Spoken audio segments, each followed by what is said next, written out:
During our Farm Basics time today, we're going to talk about resistant super weeds. Well, I think super weeds are great if you're trying to sell a magazine or a newspaper, or if you're trying to promote that farmers are just not doing a good job, or I don't like Monsanto and Roundup. We've got super weeds. Well, there are no super weeds, there's just weeds. And you know what? I don't care what kind of tillage you use or what kind of herbicides you use, or if you go organic and do everything by hand, there are going to be certain weeds that thrive in each of those situations, and those are the ones that are going to be at the front of the farmer's mind as he's trying to farm a field. Hey, I have this weed or I have that weed, and if it's a big bad problem across the field, call it a super weed or whatever you want, but there's really no weed that we can't stop.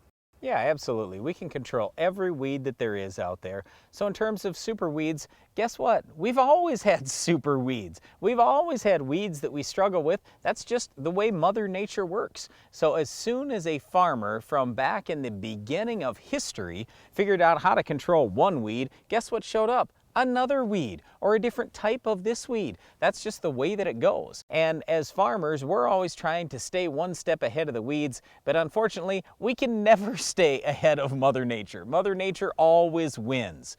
So what we're trying to do is work together with Mother Nature to raise the best crops possible. And if we raise the best crops possible, they will naturally choke out a lot of these other weeds. All right, let's talk about what farmers do when they've got a big bad weed problem. Maybe it's Palmer pigweed that's getting all the talk of being this super weed. Hey, guess what?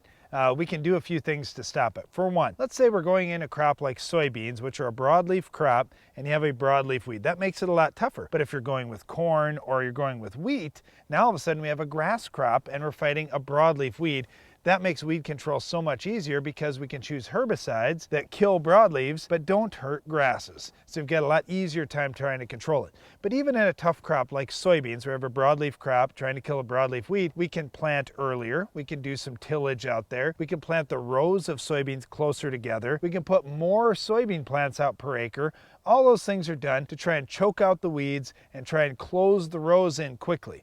Once we get crop canopy, where the crop completely shades out the ground, there's no sunlight that's getting down to the ground, and it's very difficult for any other weeds to try to come up and compete. Well, once again, we don't believe in this concept of, oh, there are super weeds now.